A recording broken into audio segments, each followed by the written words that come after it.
Goandain from Keswick Village. This is the Rorschach Arctic update from the 27th of August, 2024. A quick summary of what's going down north of the Arctic Circle. The competition for dominance in the Arctic is intensifying, with control of the ocean being especially crucial. While the US has recently taken significant steps to bolster its ice-class fleet, Russia is now making its own moves.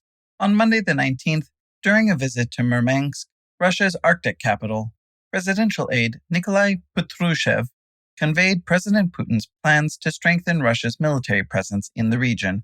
Patrushev highlighted the intention to enhance the Northern Fleet's combat readiness to secure Russian interests in the Arctic. Additionally, he announced economic support for Russia's state shipbuilding industry and planned upgrades to key port facilities along the northern coast. Russia is clearly focused on developing its Arctic economy and ensuring its military is prepared to protect these investments.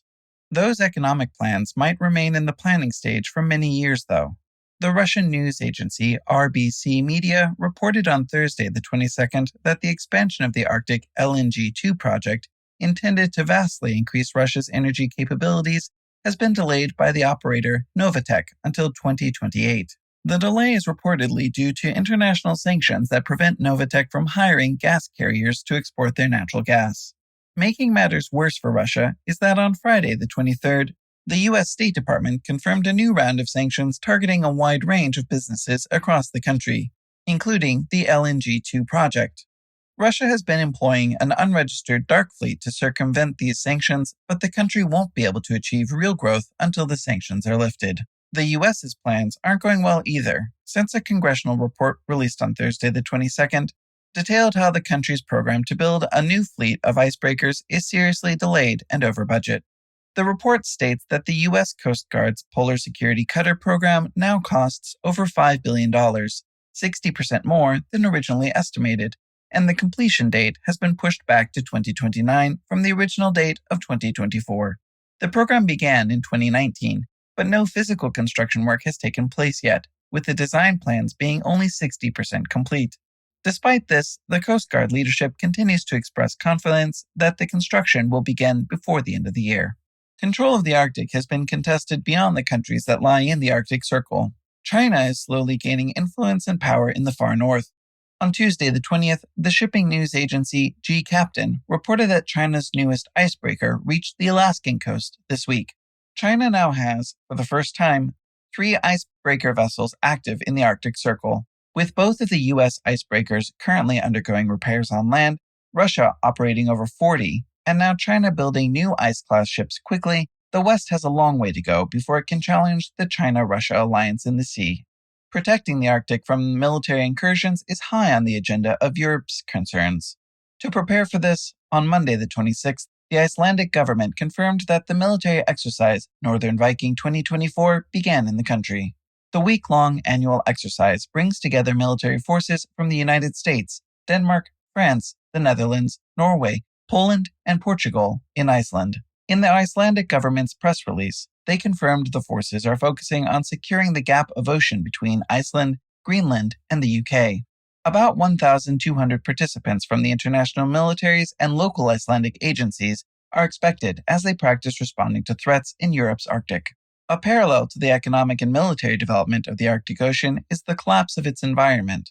In 2022, billions of snow crabs vanished from the Bering Sea near Alaska, devastating the entire fishing industry. On Wednesday the 21st, scientists from the National Oceanic and Atmospheric Administration published a report explaining this unexpected and horrific demise. They found that a sudden rise in ocean temperature caused the metabolism of the crabs to go into overdrive, creating a mass starvation event. The major concern is that these warm years will no longer be a rarity. If cold years don't return soon, the snow crab and other Arctic species will disappear entirely. While Alaska wishes it had more crabs, Sweden is trying to get rid of its bears. The annual brown bear hunting season began in Sweden on Thursday the 22nd, with the quota set by the government at a massive 20% of the national population, totaling just under 500 bears. Last year, Sweden saw a record hunt for not just bears, but also wolves and lynxes. The populations of these mammals are decreasing as a result, with conservation groups across Europe calling the cull a pure slaughter, which is close to tipping the species into local extinction. Finland's environmental actions are drawing criticism too. On Thursday, the 22nd, the Finnish Association for Nature Conservation, leading a coalition of environmental groups, announced that they are suing the Finnish government for failing to take adequate action against climate change. They argue that Finland has lagged on both national and EU climate commitments, violating the Climate Change Act. A previous lawsuit was dismissed in 2022, but this time, the charge highlights human rights concerns, saying that government inaction endangers the right to a healthy life. The organizations expect the legal process to take about a year, aiming to force stronger climate action by then. Protecting the health of Arctic residents involves more than just the environment, though. Drug abuse is a serious problem across the far north, and Greenland is taking measures to address this.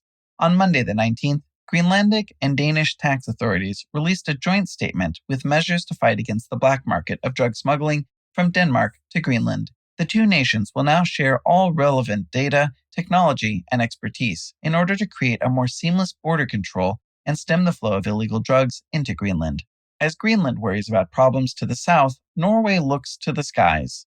On Monday the 19th, Norway's burgeoning space race with the UK looks to be over. Two major events occurred on the 19th. A test rocket at the UK's Saxavord spaceport exploded in a failed launch, and Norway's Andøya spaceport received the license from Norwegian authorities to open and operate as a spaceport. The UK, Norway, and Sweden have been in a race to become Europe's first space nation for many years, but Norway won the gold medal in the end. In other news, Indigenous children across Scandinavia will enjoy a treat soon. On Tuesday the 20th, the Sami Parliament Council received a grant of over $20,000 from the Sami Language Initiative, which will be used to record an official dub for Season 6 of Peppa Pig into both Northern and Lule Sami languages. The Sami Parliament considers it vital to the survival of their culture that children are able to watch TV in their mother tongue, and this work can be a stepping stone toward many more TV shows and films being spoken in Sami languages. To learn more about the Sami film and TV industry, follow the link in the show notes. Late on Thursday the 22nd, the Icelandic Met Office confirmed another volcanic eruption began in the Sundhnúksgígaröð area. The local police evacuated the town of Grindavik again, but just 23 households dared to return to the town. Thankfully, the lava flows remained concentrated to the north of the eruption area, away from any human infrastructure, and poses little danger to the surrounding area. This marks the sixth eruption in the Sundhnúksgígaröð since December, as the newest Icelandic saga continues. And to close this edition, the Olympics are over, but Canada has its own sporting spectacle. From Tuesday the 27th to Friday the 30th, the Canada 55+ Games will take place in Quebec. The elders of Canada's Arctic are taking part. The Seniors Game Association confirmed on Friday the 23rd that the Northwest Territories are sending almost 60 athletes, and the Yukon is sending over 160, as old as 86. This marks a record number of Arctic residents set to take part in the biennial event. And that's it for this week. Thank you for joining us. We've been doing these updates for quite a while now, and we're curious. What do you think? Have you been tuning in with us from the start, or are you a recent listener? How did you find out about us? We value your thoughts and would love to hear from you. Also, we're committed to keeping our updates ad-free, so if you enjoy them and want to support us financially, there's a link in the show notes where you can contribute. If you can't do that, spreading the word about us would be amazing as well. Thank you.